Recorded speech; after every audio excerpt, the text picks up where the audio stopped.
ज्ञानेश्वरीतून निवृत्तीनाथांनी त्यांना आज्ञा दिली. माऊलींनी हात जोडले, डोळे झाकले आणि त्यांच्या मुखातून सहज शब्द प्रकटले. ओम नमोजी आद्या वेद प्रतिपाद्या जय जय स्वसभ्यद्या आत्मरूपा. म्हणजे सहज त्यांच्या मुखातून शब्द बाहेर निघाले, उच्चारले, म्हणजे ओव्या सहज बाहेर निघाल्या. का निघाल्या तर संतांनी उपदेश केला. म्हणूनच तुकोबराय म्हणतात सहज बोलणे हितोपदेश करुणी सायास शिकविते. म्हणजे सहज बोलण्यातनं संत आपल्याला उपदेश करतात आणि परिश्रम घेऊन सुद्धा ते आपल्याला शिकवतात. एक गुरु शिष्य मजल दर मजल करत आपले चालत असताना एका गावामध्ये पोचले. त्या गावामध्ये आता त्यांनी मुक्काम करायचं ठरवलं. आपल्या नलगीमाळ्यासारखं गाव होतं, परंतु नलगीमाळ्यासारखं नव्हतं. पुढे जाऊन कळलं ते कसं होतं.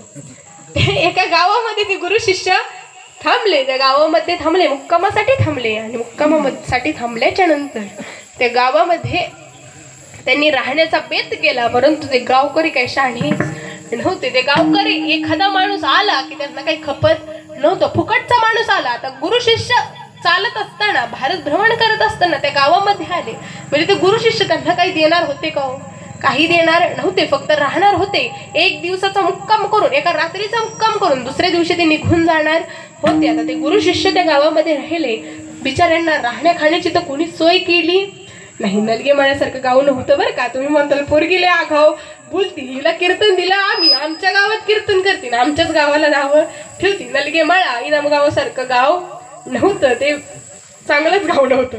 त्या गावामध्ये ते गुरु शिष्य राहिले. त्यांच्या राहण्या खाण्याची तर सोय केलीच नाही. आणि बिचाऱ्यांना शिवाशाप देत होते. ते गावकरी त्या गुरु शिष्याला शिवाशाप देत होते. फुकटचेच आहेत, फुकट खायलाच येतात. असे शेजारच्याच गावातले असतील, त्यांना खायला मिळत नाही म्हणून ते आपल्या गावात आले असतील. असे अनेक प्रकारचे शिवाशाप त्यांना देत होते. ह्यांचं चांगलंच होणार नाही, ते असंच येतात, फुकटचं खातात, निघून जातात, असं त्यांना वाटत होतं, गावकऱ्यांना वाटत होतं. परंतु त्या गुरु शिष्य बिचारे काही करू शकत नव्हते. अंधार पडलेला होता. ते दुसऱ्या गावामध्ये राहायला देखील जाऊ शकत नव्हते. म्हणून त्यांनी रात्र तशीच तिथं राहिले, रात्र तशीच तिथं काढली. रात्र काढल्याच्या नंतर सकाळी पहाटे ते निघाले, गावातनं बाहेर निघाल्याच्या नंतर त्या गुरूंनी परत गावाकडे वळून पाहिलं आणि ते म्हणले, ह्या गावाचं भरभराट हो, या गावाचं चांगलं हो, या गावातनं कोणीच बाहेर जायला नको. म्हणून ते म्हणले की हे गावाचं भरभराट हो, या गावाचं चांगलं हो, म्हणजे ते गावाचं प्रगती हो, असं त्यांनी आशीर्वाद गावाला दिला. आता शिष्य त्यांच्या जवळ होता. त्याला थोडंसं आश्चर्य वाटलं, परंतु तेव्हा तो काहीच बोलला नाही. आता गुरूंच्या पुढं जो बोलतो तो मूर्खच म्हणायला लागेल. गुरूंच्या पुढं तो काही बोलला नाही, तो निघून गेला.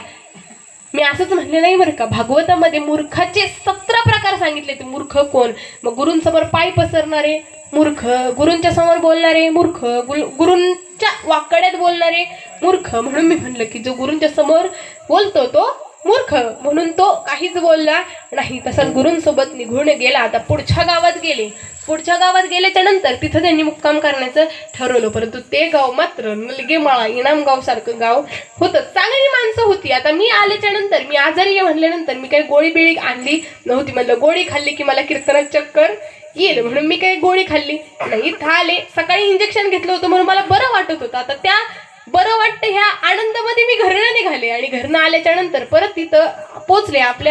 माझ्या मावशीच्याच घरी, आत्याच्याच घरी म्हणायला लागलं, माझ्या आत्याच्या मैत्रिणीच्या घरी तिथं बसले. तिथं बसल्याच्या नंतर आता मला परत ताप जाणवायला लागला, मला थोडंसं अशक्तपणा जाणवायला लागला.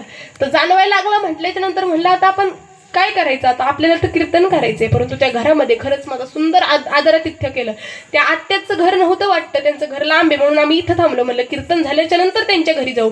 परंतु त्यांच्याच कोणाचं तरी घर होतं, तिथं आम्ही थांबलो आणि तिथं इतकं सुंदर आदरातिथ्य माझं केलं. मला खूप भारी वाटलं. म्हणजे खूप कमी लोक अशी पाहायला मिळतात बरं का. कीर्तनाला गेल्याच्या नंतर काही लोक अशी करतात की आम्हाला सगळं जमतं आणि आम्हाला काही कीर्तनकारांना आदर देण्याची गरज नाही. परंतु मला एवढं म्हणायचं की तुम्ही आम्हाला आदर देऊ नका, कारण आम्ही काही फुकट सेवा करून जात नाही. आम्हाला आदर देऊ नका, परंतु आमच्यातल्या असलेल्या कलेला आदर द्या. तो आदर त्या कुटुंबियांनी मला दिला. एकदा जोरदार टाळ्या त्या कुटुंबियांचं.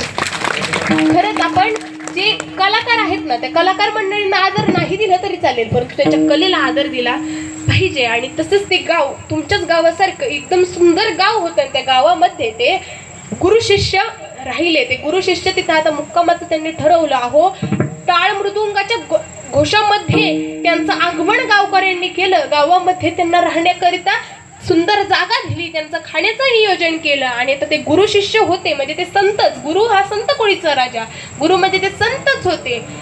गुरु हे ते संतच होते म्हणून त्या गावकऱ्यांनी त्यांची प्रवचन सेवा ठेवली. गावामध्ये मस्त त्यांचं प्रवचन झालं. अहो 1 दिवस राहणार होते ते, 2 दिवस ते गुरु शिष्य त्याच गावामध्ये राहिले, कारण गावकरी मंडळींनी प्रेमच तेवढं दिलं होतं. आणि ते झाल्याच्या नंतर आता गुरु शिष्य म्हणाले की आता आम्हाला आमच्या गावाला जाऊ द्या, म्हणजे आम्हाला आमच्या कामाकरिता जाऊ द्या. म्हणून टाळ मृदुंग या घोषामध्ये त्यांची मिरवणूक काढली आणि त्यांना निरोप दिला. कोणी दिला? त्या गावकऱ्यांनी गुरु शिष्यांना निरोप दिला. निरोप दिल्याच्या नंतर आता गावकरी ते सगळे निघून गेले. निघून गेल्याच्या नंतर गुरु परत गावाकडे वळले. आता गावाकडे बघितलं त्यांनी आणि त्यांनी आता ह्या काय म्हणले, आशीर्वाद दिला नाही. ते म्हणले ह्या गावाचं वाटोळं हो. आता तुमच्या गावाला ते म्हणले नाही, ते त्या गावाला म्हणले आता तुम्ही तुमचं गाव आहे सोडून द्या. चांगलं होतं तर तुमचं होतं, वाईट असेल तेव्हा ते दुसरं गाव होतं, तुमचं गाव नव्हतं. आता त्या गावाला ते गुरु म्हणाले या गावाचं वाटोळं हो.